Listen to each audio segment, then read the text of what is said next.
Well, it's a very good afternoon to you all. This is Monday Football. You know how we do it on Monday afternoon. Everything and anything football, we are on it. For the first time in a very, very long time, there's an AFC Leopards jersey there. We normally put the teams that perform well, or when Abdurizak feels like this is a shirt that I'll put there, like Arsenal. I don't even know why it's doing there. He'll put Arsenal over there. But we'll discuss the derby with our able panel of radio journalists from Royal Media Services. We said today we don't want any other guests. Tumalizane hapa ndani kwa ndani. Kianda is very happy. Tombwana is really sad. And we asked the question, please share in the conversation. Can Gor Mahia recover from shooting blanks? That's what we call shooting blanks. 4 games, 1 goal. A team that scored I don't know how many goals last season. They are suffering.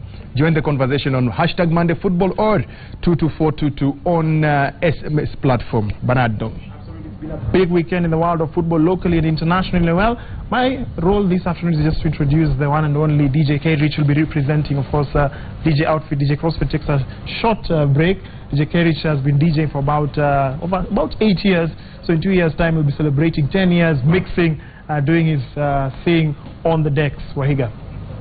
Right, thank you very much, Nong. Of course, talk to us on all our social media platforms. But before that, I should introduce myself, as I was asked to. Wahiga Mora is my name. And today on Monday Football, the hashtag is Monday Football. Michael King will be reading the tweets. I will be reading your SMS feedback on 22422. Talk to us as much as you can, especially about the Mashemeji Derby. Your take, does Gor Mahia have what it takes to walk away with 4 titles after they bagged their 3rd one last season? And we start with that story where defending SportPesa Premier League champions Gor Mahia are yet to win a game this season, after losing to bitter rivals AFC Leopards by a goal to nil. Lamine Diallo came in as a power substitute to score the winning goal to propel his side to the summit of the Premier League standings.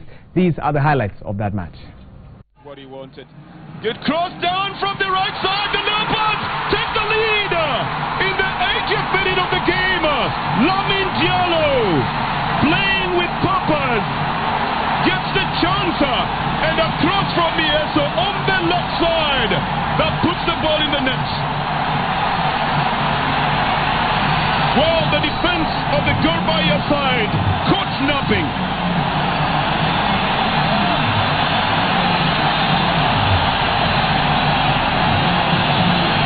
And the joy that it brings to the fans of the Leopards. Excited about himself, and Mr. Ivan Minnaert. First in the classification, so we need to go further with this confidence. So also the pressure was on them, so we have no pressure, so we need to play every game to win. We have a different group of players to last year, and we don't have the goal scorers that we had last year. But a young AFC Leopard side with a new coach have gotten the better of the Premier League defending champions. From the moment Well, that was Gor Mahia's first league loss since 2014 when they lost to Sofapaka in Machakos. Now, the Mashemeji Derby, as it's fondly known, witnesses both sets of fans putting their best foot forward in terms of showing the degree of support for their respective sides. Gor Mahia and FC Leopards has the largest fan base in the country with thousands of followers countrywide. And the two sides' rivalry is legendary, and the club's explosive approach to local derby serves up a great contest each time they lock horns. Sunday's match was no exception as the fans began their trek bright and early, as you can see there on your screens, lighting up the streets of Nairobi with a wave of blue and green. Sunday's derby was extra special because Kogalo, the defending SportPesa champions, were chasing the first season while Ingwe had a new manager in charge for his 2nd league match. The Kasarani Stadium had a carnival atmosphere with music, banners and all sorts of paraphernalia, capturing the passion the derby inspires. And like previous matches where violence marred the game, this time round fans were peaceful before, during and after the match.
feedback is already coming in. Where do we start? Costa Rica. At Costa Rica 17 says, I think they, meaning Gor Mahia, made a mistake by releasing Kagere and Olunga. They would have added Kagere money.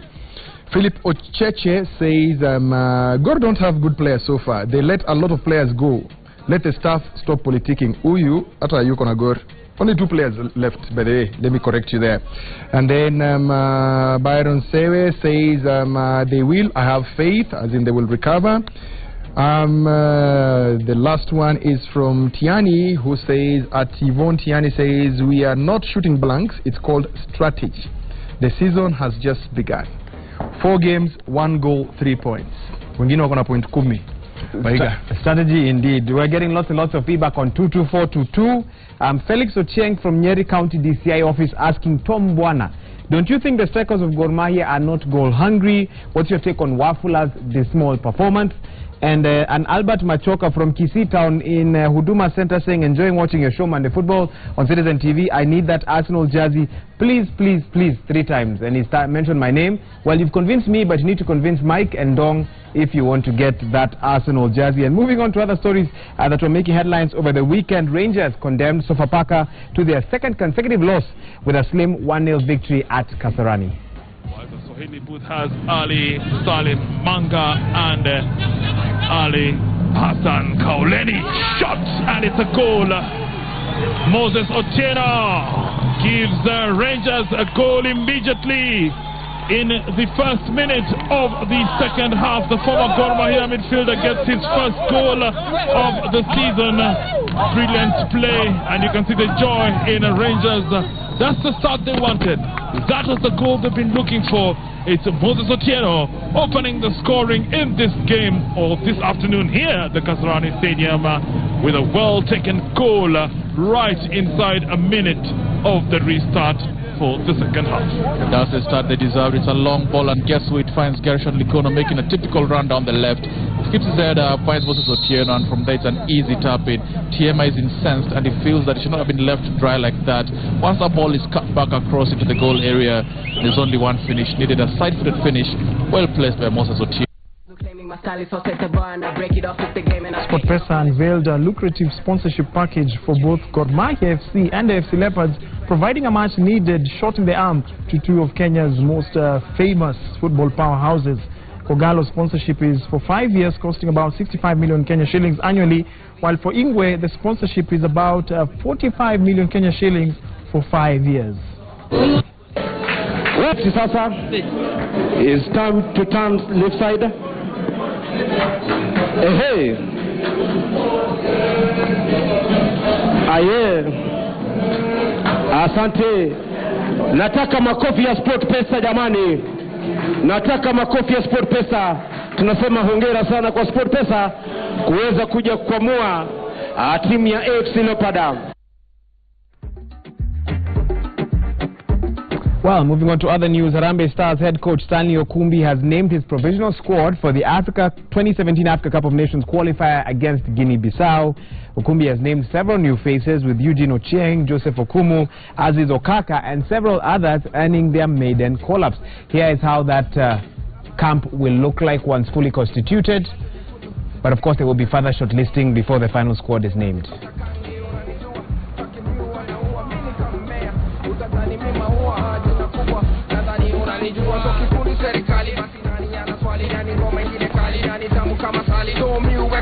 Watoto tuminaweka niko trypeka, niko get tunawaka nataka kuteka, kisha niingie keja tukuweka weka najifanya nimedoz, tumenongeza gadoz, asubuhi ikifika narudi tu pale pale tu weka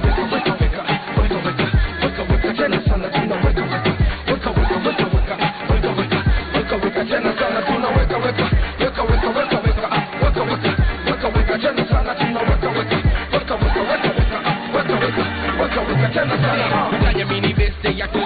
nina mapesa nimeweka kwenye wallet. Kuna msuba amepoteza makibenje. Nina kitu kwenye boxa kakonje. Kuna kale kabaruta pia kako nje.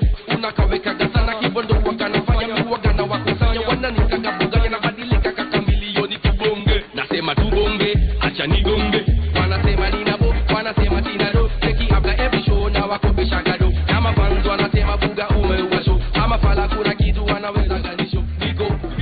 Well, Michael Kinyi is on standby with our panel of radio journalists to discuss the Mashemeji Derby. But before that, lots of you were talking about the Mashemeji Derby on social media yesterday. It was actually trending at #1. So let's take a look at what Kenyans had to say about that.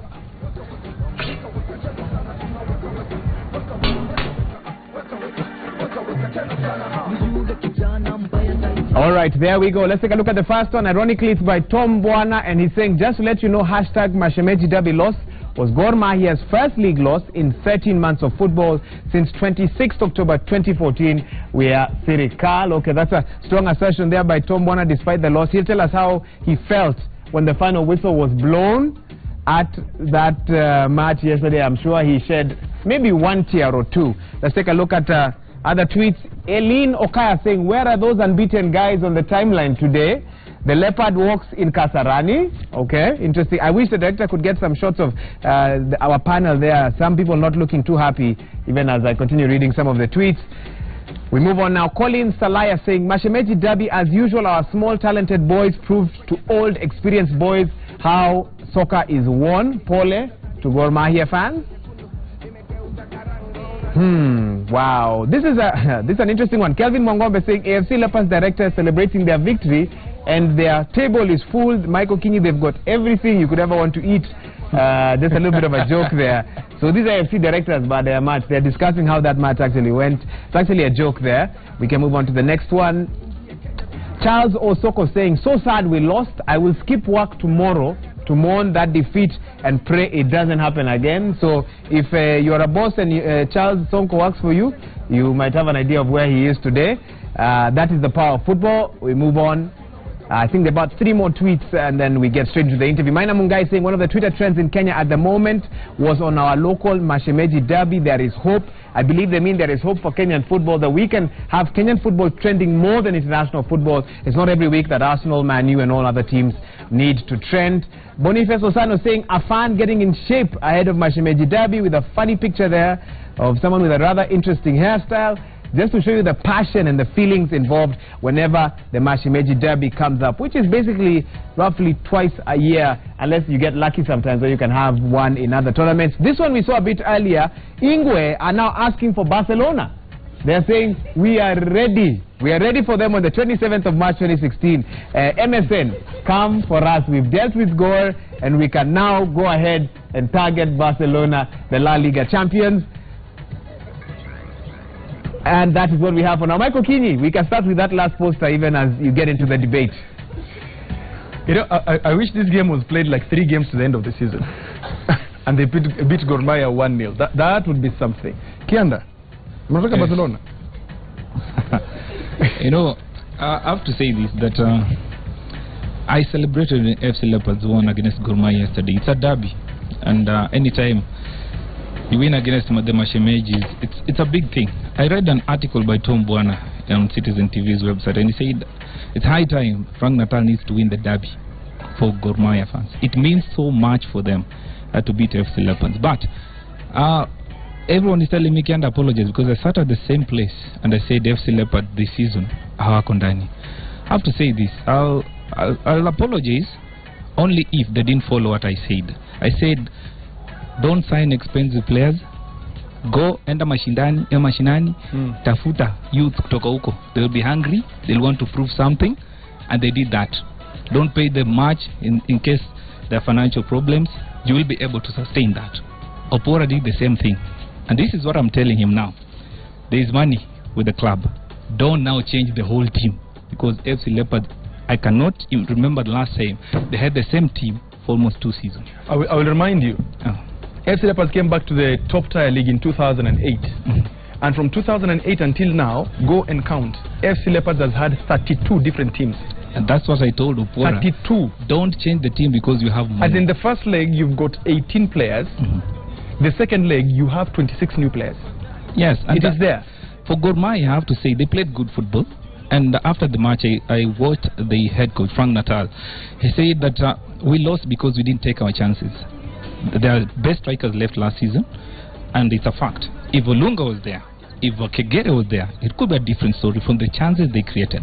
But I have to congratulate FC Leopards and Lucas Indeche. he was the man of the match according to me. So, Tom, is it that FC Leopards played well or Lucas Indeche played well? First, Mike, I have to say that football has done everything to me, including fainting for football. Yesterday was the closest I've ever come to a heart attack while watching a football match. I mean, I was distraught at the end of that match. It was terrible. I have to say we played very well. Gor Mahia played extremely very well. There are certain players who knew what a derby is. Colin Sokoth, I think, he bossed the midfield. Francis Kahata, for our first derby, I think he did excellently well. I thought Gor Mahia coach was a bit naive in his fielding. Luke Ocheng is a solid defender. Yes. He is a talented young boy.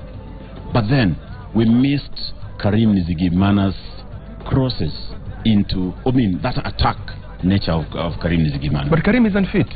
Karim is unfit. We all agree, Karim is unfit. That's what the coach makes us believe. I doubt that story. If he's unfit, why is he on the bench? Why can't you just get him out? Options.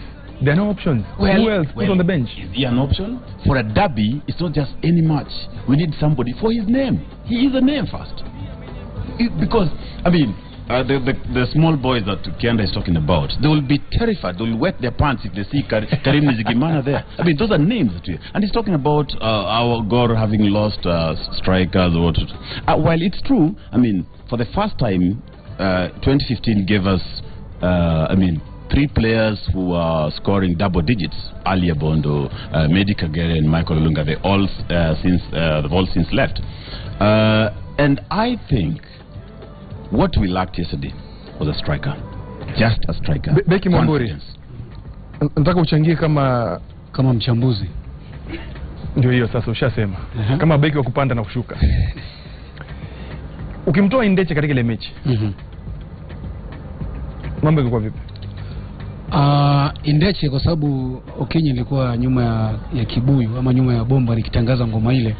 Na kwa kweli ni kwamba Indeche aliweza kuchangia pakubwa sana kuweza kuinusuru timu ya Leopards, lakini Tom jinsi alivyosema ni kwamba Gor Mahia walionyesha mchezo mzuri, na hii ni aibu Okinyi kwa sababu timu ambayo kwamba iliweza kushiriki katika mashindano yale ya Sekafa Kagame wakaweza kutamba hadi katika ungwe ya finali, wakaweza kutolewa na timu ya Azam. Kulikuwa na majina makubwa sana, kulikuwa na majina makubwa, kina Blackberry walikuwa pale ndani, na hata kama Tom anasema kwamba walikosa majina makubwa kama vile Ali Abondo, kina Karim Nizigimana, walikosa huduma vile pia za yule mchezaji Mikel Olunga ambaye kombe kwa nje ya nchi kuweza katika klabu nyingine. Ni uzembe, naweza kusema kwamba ni uzembe kwa sababu timu nzuri, timu ambayo kwamba ni mabingwa wa ligi, wana wachezaji timu ya FC Leopards haiko na wachezaji ambao kwamba wana uzoefu, wanahitaji muda, kwa mfano kama majuma mawili hivi, majuma matatu ama mwezi hata mzima kuweza kuingiliana na kuweza kucheza vizuri. Kwa hivyo unaweza sema Gor walidharau FC bila shaka. Manake ukiangalia lineup ya FC Leopards, wachezaji watatu pekee yake wana uzoefu wa kucheza kwenye KPL. Ndio. Ukiangalia lineup ya Gor Mahia, wachezaji wote wana uzoefu wa kucheza katika KPL. Ndio. Hata ukihusisha Luko Ching ambaye Tom anasema alikuwa hana msisimko. Ana experience ya kucheza kwenye KPL, manake amechezea timu ya Tusker. Kwa hivyo unaweza kusema kwamba Gor Mahia walidharau FC Leopards kabla mechi. Kwa upande mwingine, kwa sababu nakumbuka pia nilikuwa nikitangamana na baadhi ya mashabiki kabla ya mpambano, wakawa wanasema kwamba wengi waliweza kusema kwamba wataweza kuwafunga timu ya FC Leopards, lakini walisahau ya kwamba mdharaubiu Michael Kinyi siku zote huwa anabiuka. Mdharaubiu. Ubiu ni nini? Yani msaidie Waihiga. Waihiga umesikia kweli? Waihiga, can you repeat what Beki Mwamburi just said? Wacha ni tweet. I think we need subtitles for some of these things. But just on his point, he's talking about Madarao means what? We underrated them. I think it's far from the truth. We didn't underrate AFC Leopards. AFC Leopards had 7 points coming onto this match. Gor Mahia had only scored 1 goal coming into this match. So it's not about. I'm not so sure it's about Kudarao. I think what Gor lacked yesterday was confidence at the front of the goal. You look at the chance that Innocent Ofula had. You look at the chance that that Kahata had. I mean, such kind of chances. It's about confidence, and this is a time that Gor needs to, set up a friendly match against some Bidco United. Score them 19-0 just to get that confidence. Bidco will not concede 19, I can assure you. I mean, but somewhere, some double-digit goal. Barcelona ya huko Vihiga ile sio nataka. Something like that. But see, what Gor players lacked yesterday, not really players, just up front, is that confidence in front of goal. I also don't understand how on earth Enoch Agwanda was benched on that match. Honestly, and that comes to my point that the coach, I thought he was a bit naive. He did not understand that this is not any other match. This is a derby, the biggest derby in this part of the world. He underrated such kind of match. Moasia, tell me about this Gor Mahia team. You are one of the people who really said Gor Mahia can do wonders. Yeah, they lost only 2 players, now 3 players only. From last season, the squad has changed, only 3 players. Why do they look so different, so lethargic from the team that we saw last season? Of course, you can't underrate the importance of those the trio, the Olunga, the Ali Abondo, and Medi Kagere. Because they are missing everything out of them. Those guys, they were the force behind Gor Mahia's winning the unbeaten run for the whole of last season. So I think mwenzangu hapa akiongea juu ya Gor Mahia kulack confidence in terms of scoring goals, I think is true, is very much true. Ukijaribu kuangalia venye hata ile defense ilikuwa inacheza against Medi Kagere, Ali Abondo and Michael Olunga, they were just terrified. Oh, we are missing these guys. Okay, hii game tumepoteza tu roho safi. Lakini this time round kila timu hata ile inakuja hapa, si Posta Rangers was promoted to the league. Yes. Uliangalia ile game walicheza na Gor Mahia. It's only that the Posta Rangers, they didn't take their chances then. Wakicheza na Gor Mahia ile wali draw 1-1. Nilijaribu kuongea na wao on the same game, lakini ukaniambia tu Gor Mahia wanafufuka. Omwami. Yes. Ulikuwa umevaa shati ya Gor jana kwa nini? You see, able to ambia story kwanza. This guy was in a Gor Mahia shirt yesterday, but after the game he was in an FC jersey. Kwanza Mike, wacha niambie pole Tom Bwana. By the way, I once witnessed Tom Bwana tukiwa Bungoma akifaint.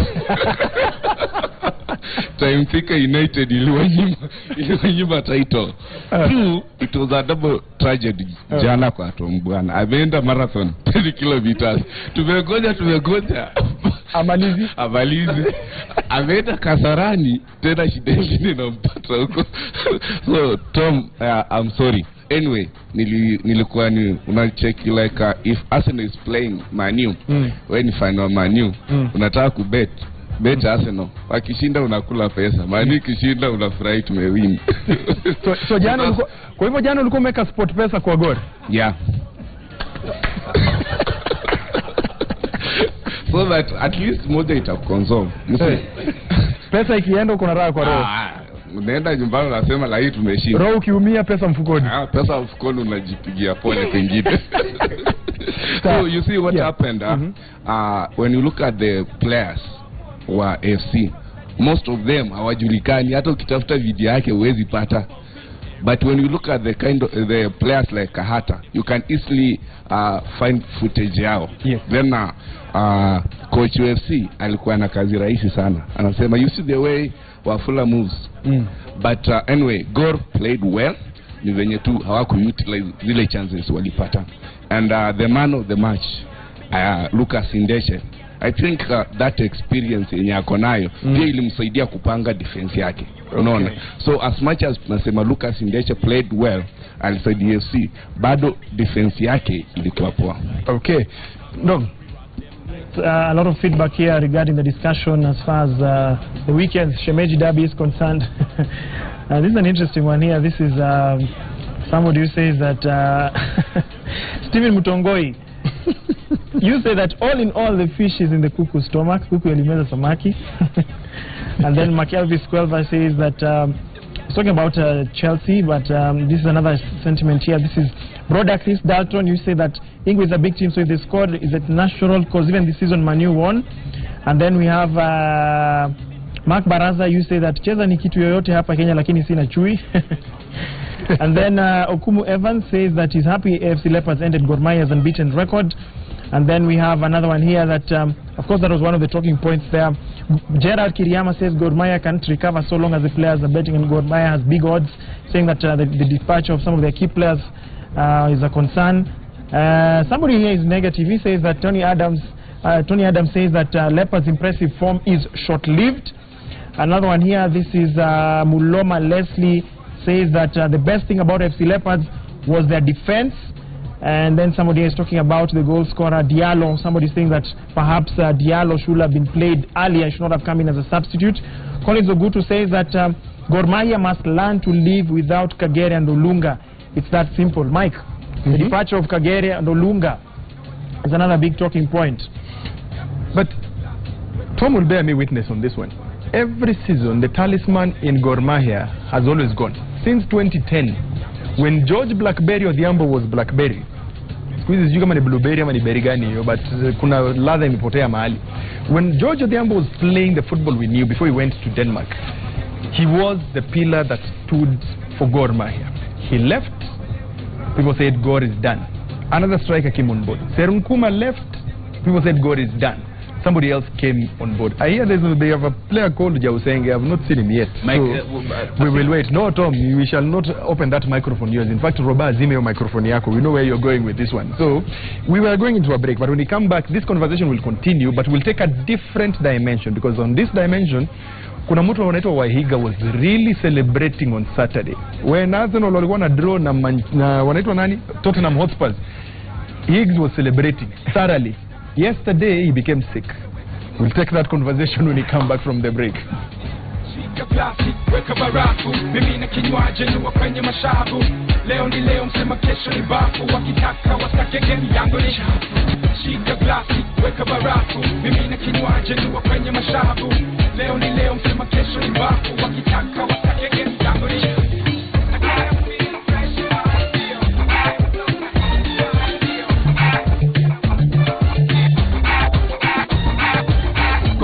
Koni kasekera kulise bikolema byenkokote bitaka munyitoneta nkukemala ebiseera bingi ng'emamira kamunyemala akaseera bwekatire nkwabula obudde bwammalira obungi ng'opavuya n'akaseera keninawo okwekyuka tono ddala ogenda n'omala ebiseera ng'ofuŋŋana omwana n'amanya sitole ansaakuza nnyuma waliyo obudde bwembeera To the Monday Football Show. The first half is over. The second half kicks off right now, and you're joined by DJ K-Rich.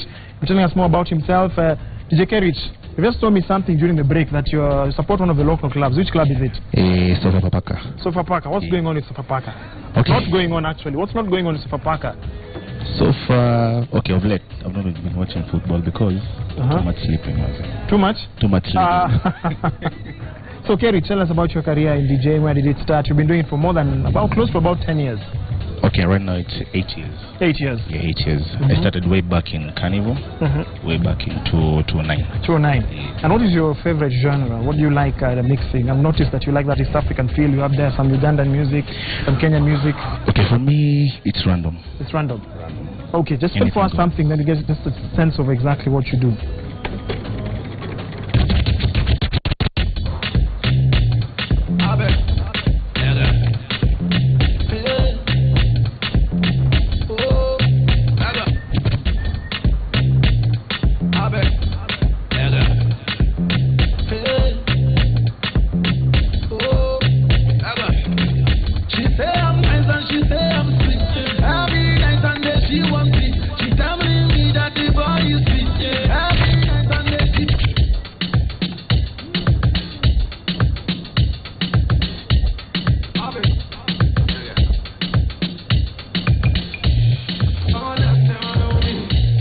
I can tell you for a fact, Raig, I'm almost just sitting down and just enjoying the music. It's quite a nice blend of... I'm curious about one thing, Dong. Yes. Just give our new DJ or our DJ for the day the mic. Look at the way he holds it, Dong. I don't know that you noticed anything. I noticed. Come on and see. Where did you learn how to hold a mic like that? Okay, way back in Carnival, but still. If you hold it like this, do you feel straight? How would you feel if you held it like a regular mic? Like us regular people. You guys don't understand. He's a club DJ. Yes, well, I see my way. So when he's holding it, he has to do this, yeah. You need to be pointing out mic. When you hold it like this, there's the projection of the voice. Is it more amplified or what? It's more amplified. I have no clue why. It's more amplified. It's more amplified. He has to do that for He has to big up the crowd and stuff. Okay. Yeah. Mwambie spin shikilio microphone. Let's see. He can do it by the way. So for example, there's a crowd. We have a crowd here. I see. Okay. Just wait. What's this? It's all about music right now. That makes a lot. I like to see him read a news intro holding the mic like that. I think at the end of the show we can give him a chance to do something like that. Dong. Well, Wahiga, of course, over the weekend there was action in the international scene. Wahiga Mwaura just told me he's not interested in action in this story, and you'll understand why. West Brom, they reigned supreme against Manchester United in the English Premier League, and the goal scorer, of course, was Salomon Rondon. And it was also interesting as far as that match is concerned that Juan Mata, he left prematurely after he received 2 bookable offences in a span of 3 minutes.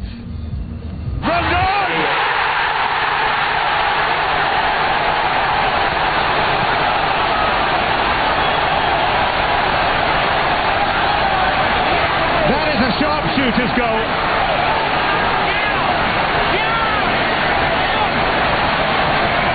Well, the better team won. I think the better team with 11. Yeah, he looks disappointed. I feel one of his old teams would have had. Well, Gor Mahia had a bad day. Manchester United had a bad day. These things happen in life. That is my conclusion. We move on now to other stories where Liverpool's Christian Benteke salvaged a victory for the Reds with a stoppage time penalty, which some are choosing to dispute to seal a 2-1 victory against Crystal Palace.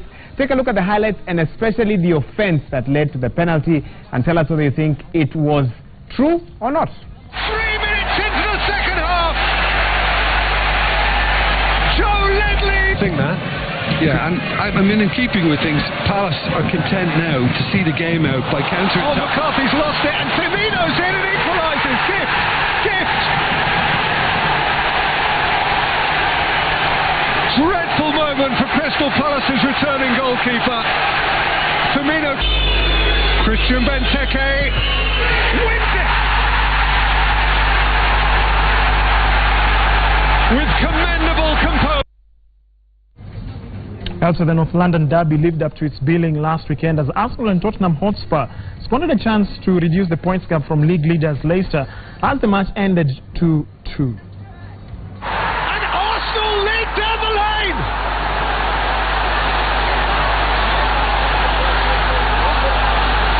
The Gunners go ahead at Tottenham. Eriksen's take Lamela. It's in from Alderweireld. And here is Harry Kane for Tottenham. Oh, what a goal! A classic derby goal from Harry Kane. Catch him if you can. Arsenal looking for forward momentum. Behrens played it in. Sanchez 2-2. They're not done yet, Arsenal. Well, if you missed any matches this weekend, we have all those highlights, including those of Manchester City, who kept their title hopes alive with an emphatic 4-0 thrashing of Aston Villa at the Etihad. Yaya Toure, Sergio Aguero and Raheem Sterling bagged all 3 points for the blue side of Manchester. When Manchester... Bonnie looking for Aguero, and Richards trying to sweep it away, and it deflects it offset. Aguero, David Silva, back to Sergio Aguero!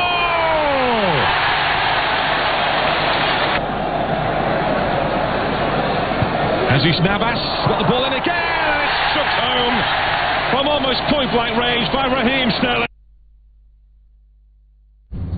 Let's head on to Spain, where Lionel Messi, Luis Suarez and Neymar have notched up 100 goals between them as they edged out Eibar by 4 goals to nil in a La Liga match that was played at the Ipurua Municipal Stadium. Suarez to his right, may not need him, going all the way, Messi, 2-0. And that's a real body blow. Ramis was in trouble, slipped. Messi's missed 3 of them, but not this one. And Amonsu, a little nutmeg from Luis Suarez. 0-4. Well, shortly, Bernard Dong will be telling us what the big boys of football were tweeting about this weekend. But first things first, Cristiano Ronaldo, he was on target 4 times as Real Madrid cruised to a 7-1 demolition of Celta Vigo. This was the Portuguese striker's 5th hat-trick of the season. Much changed Real Madrid in the first 45 minutes. That's a long shot, that's a brilliant shot. That's one for the Cristiano collection. Out of nothing at all, he makes the crowd and the great man smile. Always like this.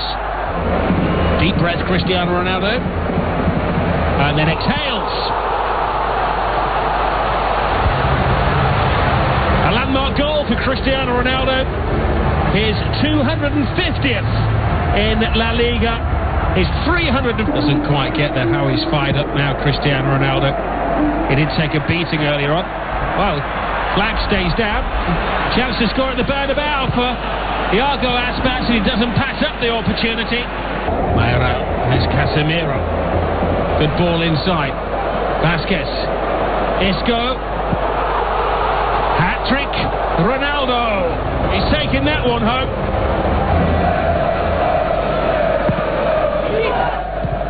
Oh, it's easy.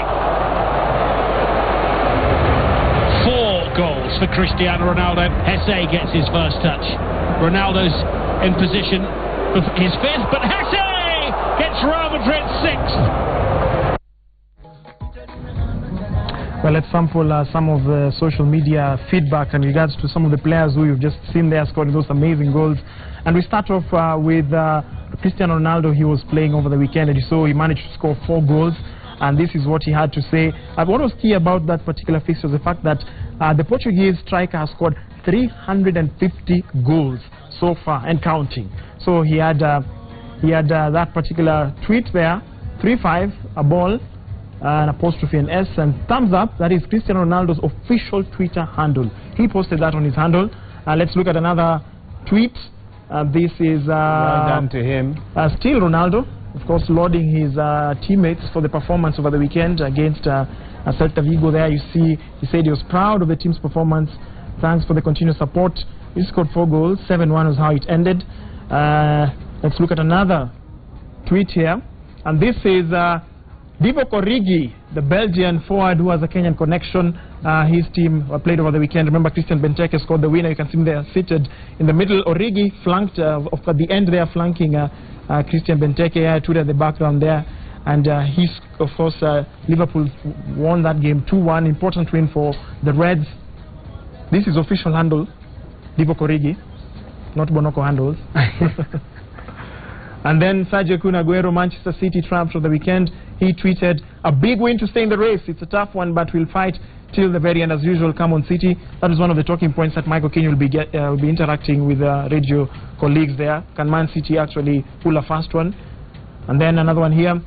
This is Salomon Rondon. He scored the winner, Wahiga. Wow, man of the match. West Brom, hashtag Gladiator. Hashtag Nimingi, hashtag Baggies. Lafu Instagram link there. Well done to him, of course. Humiliating Manchester United thoroughly. Yeah, scored the winner. And he'll sleep very happy this whole week until their next match, that is. And this is Harry Kane. He was, of course, scored one of a sensational goal over the weekend, the 2-2 draw at the North London Derby. Very good performance today. Needed to finish the game off when we had the chance. We go again. Fans were unreal. But it's interesting to notice that he had a face mask, and after he scored, he removed it. When you're celebrating, so he has started instant healing, eh? Yes, and I understand he got a lot of flack on social media for that particular gesture. I don't know if there's another tweet. That's the final one there. And also, if it's interesting to see that Harry Kane's Twitter handle, Wahiga and Michael Keane, is the fact that he's also a very, very avid golf fan. So some of his tweets, he's also posting golf, interchanging some of the posts with golf. Manchester City, Michael Keane, do you think they can pull a fast one? I've always maintained this league, Man City is going to win it. Nobody wants it. Before Mike takes away the interview, something stood out for me. It's interesting that players tweet immediately after their matches in Europe. Do they do the same in Kenya? Do you see their reaction? We need to find their Twitter handles, I feel, and next week see what... I mean, I'd be curious to see what Gor Mahia players were saying after the match.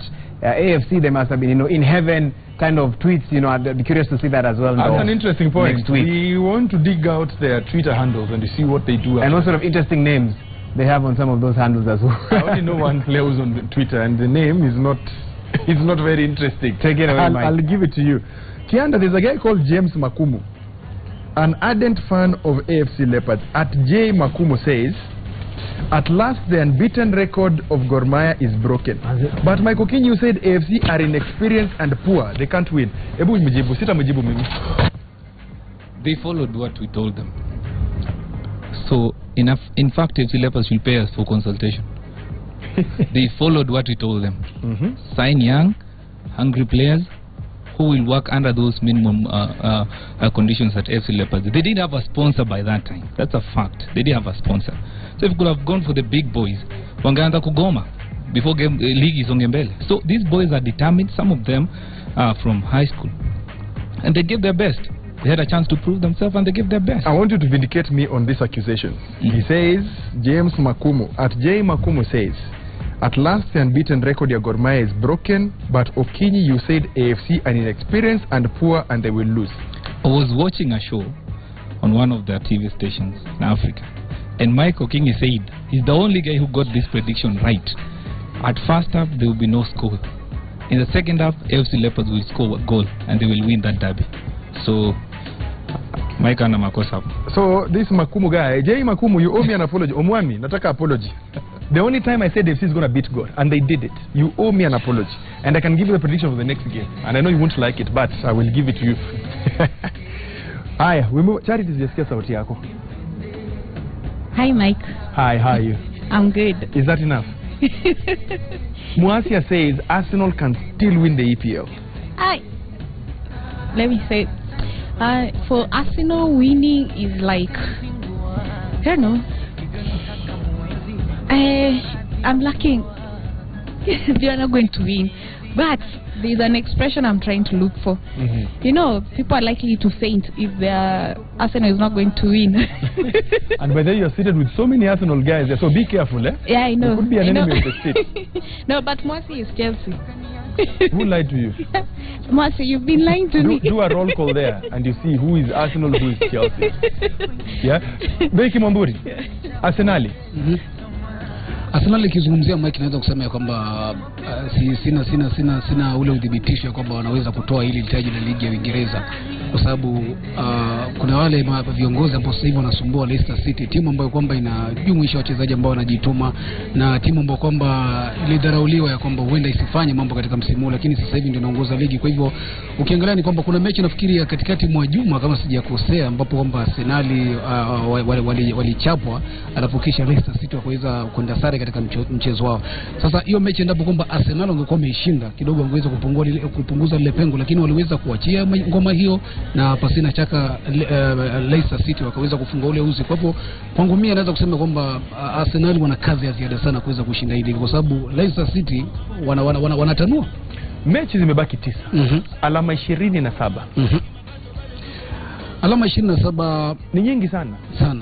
Ni nyingi sana, na ndio maana nakwambia kwamba katika hizo mechi zote hata sisema ukipoteza, ukidraw mechi 4 na mtu ameshinda 3 unachukua.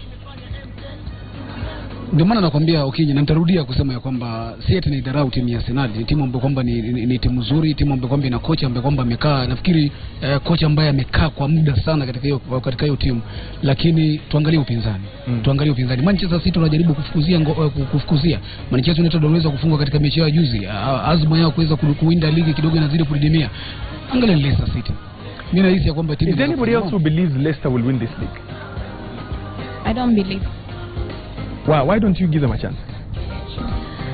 For me, Man City is going to win. Those are going to be the champions of the league. For me, that's my prediction. Leicester will win this league in a very easy way. They already achieved what they wanted in December. To get 40 points. Yes. And it's a done deal. Ranieri, when he was appointed, he said he was sure everyone was saying he will be the first one to be sacked. Yes. Because Leicester struggled the previous season to stay in the English Premier League. Now they're enjoying their football. He said that there's a word he used yesterday, how he motivates his players, an Italian proverb. These guys, the problem is they're not losing, they're not dropping points. They play Chelsea in the last match of the season at the Bridge. The number is going to be at the Bridge or at King Power Stadium. So the problem is they are not losing, they are not dropping points. When you expect them to drop points, they are not dropping points. For West Brom against Leicester City on Tuesday, that match was played on Tuesday. Arsenal did not take advantage of them. West Brom had played there 6 times. They never dropped points. So hiyo ni kitu ilikuwa inafuata Leicester tu. But look at the way they responded when it was most important. Arsenal Riyad Mahrez and James Vardy. Unlike every other challenge in the league, these two guys have not gotten any injuries. You know, what is keeping Leicester and Tottenham going is their key players are not getting injured. Kante got injured on against West Brom. We saw the impact. Yesterday he was fit. On Saturday he was fit. And you could see his contribution. For Tottenham Hotspur, Hugo Lloris got injured one game. He came back in the next game. And they're still winning games. Apart from the loss against West Ham.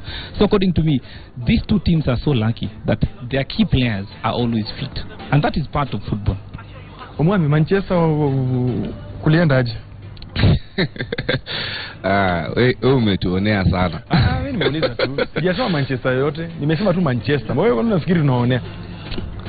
Sasa sema Manchester City. Nimesema tu Manchester. Wewe umeconclude na waonea. So unafikiri maanisha Manchester? You see, Arsenal, they are good starters. When ligi ikianza ni wazuri sana, but when it comes to finishing, for example, Manchester City, there is a time Manchester United was 13 points ahead. Yes. Then Man City came from behind to beat them on a goal difference. Yes. So anything can happen, but what I can assure you, Arsenal cannot win the league. Spoken like a true Manchester United fan. Yes. Mwasi amujibu. Kwa upande wangu mimi nafikiria ligi bado ni kubwa sana. Ukiangalia alama zile zimebaki ni 27 za kupigania. Na ukirudi tena kuangalia zile timu ambazo zinaongoza. Okay, Leicester City utaweza sema kwamba hawana kibarua kingumu vile because wamemalizana na wale ambao wana number 1, number 2 na number 3 na number 4. Hao yao ni kupigana na hizi timu zingine hapo hivi mbele, lakini hizi zingine ukiangalia Leicester City wakija kuchuana na Manchester United, Leicester City wakija kuchuana na Everton, Leicester City wakija kuchuana na Chelsea, hizo game tatu za mwisho hivi hizo itakuwa za umuhimu sana. And of course siwezi kubashiri nani atashinda hii ligi, lakini it is still wide open. Ukiangalia prior to game ya Leicester City Arsenal, Arsene Wenger said that he quoted it was so vital for us to get the 3 maximum points against Leicester City because wangetushinda widen up the gap to 8. Yeah, na saa hii imewiden to 8 now. Iko 8. Sijui sasa atatumia tactic gani, lakini ukijaribu tu kuangalia kwenye ile game ya mwisho akicheza na Tottenham Hotspur, at least alijaribu binu zingine na the red card that was awarded to Coquelin. Binu zake they were almost working, and of course I think he will stick to those mpaka mwisho sasa. So unafikiri Arsenal bado wako na chance? Every team in the top 4 has a chance. Mimi nafikiri hata Manchester United wako na chance hata kama walifungwa jana. You don't agree? No, Arsenal just in their comfort zone, that looking for where they belong. Manu wamezoea number 4 hapo. Wako number 3, give them 2 matches, they'll be number 4. Manchester United, let them warm for next season. So let us now look for Leicester City and Manchester City, and we see. Actually, Manchester City is how many points behind Leicester, Kianda? All I know is that the next match, if they win the game in hand, I think it's against Everton. Yes. Arsenal will go back to number 4. So that is the problem. Actually, there'll be 7 points behind. Yes, and you see, people are talking about Leicester not winning this league, but let's be real. You see, when everyone expected Leicester to drop points against Liverpool, they won home and away. No, they won at home, King Power Stadium. They came back in the second half and they scored 2 goals. When everyone expected Leicester City itashika out, that's how football fans were saying, Upper City itanishikia Leicester. They beat City convincing. Only Arsenal has gotten 6 points from Leicester. When Arsenal was supposed to close the gap, at least 2 points. If the club had been 2 points behind Leicester, they could have chances to win that league. But Arsenal still has to play against Manchester City. We have to see. Maybe that match will not have an impact. For Leicester City, their consistency. They enjoy football. The only problem that is going to come next season is their best players will be bought by the big boys. And they'll go and terrorize other teams in different leagues. The German Bundesliga, the French League 1. They go there and get players. Apart from the Chinese league that imeanza kukuja kwa fujo sana. So I think 70% sure Leicester are likely to win this league. For me, I believe, as much as you're giving Leicester all the props, Yeah? Michael What- Kini. Yes. I just want to add on here on what Kianda is saying. Yes. You saw in the last game, Leicester City against Watford, their ball carrier, this Riyad Mahrez, Yes. he pulled a hamstring. Yes. I don't know how much it will take him, how long it will keep him out of the... They're saying it's not serious. Yeah. Wacha tuone. Yani mshaanza kuombea mabaya. That's not that's not the spirit of a champion. When the best players were supposed, Arsenal best players were supposed to respond against Manchester United, everyone was looking at it and say, hapa ni time ya kurevenge 8-2. Up to now they gave Manchester United bragging rights. Okay, na Vincent Kimani wa production manager, ukikutana na yeye anakuambia bora tulipiga Arsenal, ligi yetu ilishinda. Wahige Moro anasema bora tulipiga Arsenal. And you know Manchester United and AFC Leopards have got a similarity in their fans. For Man U, as long as they beat Arsenal, the fans are happy. For AFC, as long as they beat Gor, Hawajali vile ligi itaenda. That's why I'm saying Leicester City, all they're doing is just winning one game at a time, and they're not in the FA Cup, they're not in the Champions League, they're only focusing in the English Premier League. That is the danger of everything. But Arsenal will be in that position. Arsenal, when their best players were supposed to pull up their sock and respond and close that gap, they didn't do that. For Leicester, the Kantes, the Mahrez, the Jamie Vardy, Morgan in the defense, Schmeichel as the goalkeeper, they were fantastic, and I have to be big up Leicester for that. Mwamburi, tumalizie hiyo debate. Mimi kidogo Mike nataka kugusia timu ambayo kwamba mjaizungumzia na ni timu ya Chelsea. Kidogo Chelsea sasa unapigania nini? Chelsea nina imani top 8 kama na Europa top 4 what? Mimi nina imani ya kwamba hiyo timu kwa sababu angalia fomu yao sasa hivi. Wako nafasi ya chini sasa hivi, nafasi ya 10. Ndio. 10. Nafasi ya ngoja nikwambie tulicheza. Hebu angalia nani acheki kwa studio. Angalia kamera unajua hao ambao wanacheka wote ni mashabiki pinzani. Ndio maana wanacheka. Kila mtu anakucheka mpaka cameraman anakucheka. Kila mtu. Katika timu moja tulipanda hadi nafasi ya 8. Let me ask Mwamburi a question. Niulize. What is Nini tunaweza ring about Chelsea say? Chelsea in fact whatever the position they are in at the moment. Ni aibu kwa timu kubwa from a champion to number 10 then you're bragging about number 10. I think Mwamburi is the bravest in this panel today. Yes. Angenyamaza. Angenyamaza. But ameamua kufungua mdomo. There are other Chelsea fans here and other teams. Mike wamenyamaza hapa Mike. Mwamburi number number 10. Nambari 10. Na tulipanda hadi nafasi ya 8 lakini tulipanda kwa sababu timu zingine zilikuwa zijacheza. Mike, kitu mimi ambacho najivunia kwa Chelsea sasa hivi ni jinsi ambavyo wameboresha mchezo wao, kwa sababu Chelsea ambayo kwamba ilikuwa kwa mikononi mwa Mourinho si Chelsea ambayo tunaweza sasa hivi. Mabingwa. Ndio. With a squad that ukisoma kwa karatasi unatetemeka. Ukinya ufanyika masuala kama yale timu it has never happened. Gor Mahia ndio wamekuwa mabingwa mwaka jana wa ligi. Angalia sasa hivi jinsi only 4 games. Ukinya mambo yafanyika. Mwamburi. Ndio. Watu ujibiwe na Tom. I like the way Gor is being compared to clubs like Chelsea. And one thing you need to know is that Gor lost 3 key players, very key players, who have scored double-digit goals. So I think I don't understand much of Chelsea, your English Premier League. But what I think, I mean, your question is, you're saying you're number 10, so you think you can win? Hapana, sijasema kwamba I didn't say that. Unajivunia tu. Mimi najivunia yani jinsi ambavyo okay, I mean imeboreka kidogo, imetoka kwa mimi naona nipigie Mwamburi makofi. Hapana, namba 10 atoka. I think he deserves a hand clap. He has done a good job. Tunamaliza namba 5. Tunamaliza namba 5. Timu 5 za kwanza. Europa. Si Europa. Mnaenda kucheza Europa League. Nazungumzia ligi sasa hivi. Kwa hivyo mechi za Thursday ndo zenyu. Europa League. Europa hawapo jua kama wataingia pale. No, ngoja. Yaani mnaona Europa ndio. Na muombe sana timu ya England isiende Champions League na sio nyenye. Maana hata hiyo namba 5 mnasonga nyuma zaidi. Sawa, wacha tucheze Europa League. Tucheza Europa League kwa msimu mmoja alafu turudi katika ligi. Mimi tatizo. Sawa Mwamburi. Dong and Waiga. All right, that's a great way to finish up that debate. Time now to take a look at some of the funny pictures that were on social media. A lot to do with the English Premier League. We start with them, Dong. Yes, the weekend action. Take me through those painful ones. Yes, West Bromwich Albion reigned supreme against Manchester United. No day for Manchester United. Hii imekuwa kama kawa. 1-0 result against Man U has become normal. Let's take a look at the next picture. Same old story for Manchester United. The news anchors there reading Man United lost an away match. In other news, the sky is blue. Yani kama kawaida. No more services resumed. We move on to the next one now. And Danny Welbeck I don't believe this is his actual account, but it says we are in March, and Leicester have only used 18 players in the whole league.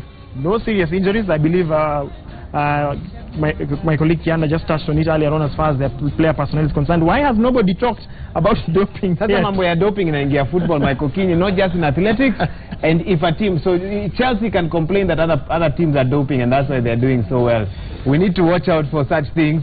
We move on to some of the other things. This was an interesting one, Dong. Cristiano Ronaldo's son, his father has just scored. What is he doing? Exactly, you can see there. He looks bored. Just there seated. He's a small gentleman there seated, looking at it. I believe his phone or something. He's used to it. Maybe he thought 5 goals, now he'll pay attention. But is he secretly a Messi fan? 4 goals, bad though. Daddy, you can do more. Mike, ongeza kamoja. Baba akifunga mabao manne hivi, we won't even. Sasa si amezoea 3-3. Normal services. Yeah, normal services. It's like that kid who's born with PlayStation. So ukimleta PS unafikiri atachangamka. Now Waiga, you've called your kuzozo huko ati I've got a surprise for you here. Play PS. Ataboeka. Na alizaliwa nayo. That's the reaction. Hiyo ni kweli. Wacha tuta-confirm. Leicester City win or lose or tie, top of the table till we die. A little poem there, and John Kianda confirmed that he believes Leicester have what it takes to make it, to walk away with a title when nobody would have given them anything, even last season. Let's take a look at one or two other tweets. Dong, take us through that one. Nah, bro, it's on you. It was Liverpool against, I believe, Manchester City. And then we can see here Bayern Munich. What's actually happening here, Dong? Both managers are leaving at the end of the season. Yes. So anything bad that happens in their team, wanasema yule anakuja, hiyo ndio shida yake. Not my problem. Ndio shida yake. And so they transfer the pressure to the next person. That's right. Exactly. Blame game happening in European football, as you can see right there. So it's an interesting... saying, not my problem. Pep saying, not my problem. Yes, sir. And of course, back to Manchester, Dong, you can... and the legacy of the club continues. It was Moyes, and then Van Gaal continue the trend. The legacy of destroying the club continues. And the last one, the beautiful game. This is an interesting picture, Dong. It looks like Brazil, where you've been before. Yes. And you can see the favelas stretched across the landscape, but in the middle is a beautiful soccer field. Just a wonderful sight showing what football can do for a community. It's actually not there. It's further up the favela. It's further up the favela. Up, and you know, the further up you go the favela, the more dangerous it is. But for as long as you carry a football, I remember once the CECAFA Secretary General, Nicholas Musonye, he told us Somalia is a very dangerous place to go because of the turmoil that is there and the threat of Al-Shabaab and all that. But as long as you're carrying a football, nobody's going to touch you. He went into Somalia, did a tournament, came out unscathed. So it's the same thing with the favelas. As long as you're carrying football equipment, even if you go up to the top there, it will still be safe. So up there, actually, that pitch is built on top, near the top of the favela, near the top of the mountain, and it is fully artificial turf, floodlights, everything else. So if you take Monday football to Somalia, we'll be fine. I believe, Mike, the onus now is on the new administration at FIFA to actually try and use the sport to actually grow it in such areas, in such extreme areas like Somalia. Because looking at that particular area, I remember very vividly, even in other areas across the favelas, as much as at the top, in other sides you'd find that there were pitches, the artificial pitches, along the stretch of the road. So I believe football can actually be used for change. Not just football, sports. Look at how we behave when the Kenya teams are winning. I no longer know that you belong to this party or this party or this tribe and that tribe. But the moment we announce elections, we retreat back to our cocoon. So we need more instances like when Kenya beat New Zealand. That day, that moment, everyone forgot completely about where they are from and just supported the team. You were awake at that time? Yes. I just came from doing the bulletin. You were awake? 10:54. Just the other day. Yeah, yes. On that note, on that inquisitive note, that's all we have time for on the show, gentlemen. Of course, the hashtag is Monday Football. Let's keep the conversation going. Thank you to our panel for coming to help us dissect some of this, although we may have left with more confusion than clarity, especially from the Chelsea fans. Nevertheless, all is well. We'll see you again next week, Mike, and I'm sure we have something new and exciting lined up next week. Yes, we're not letting the cat out of the bag. We wait for next week. DJ, 20.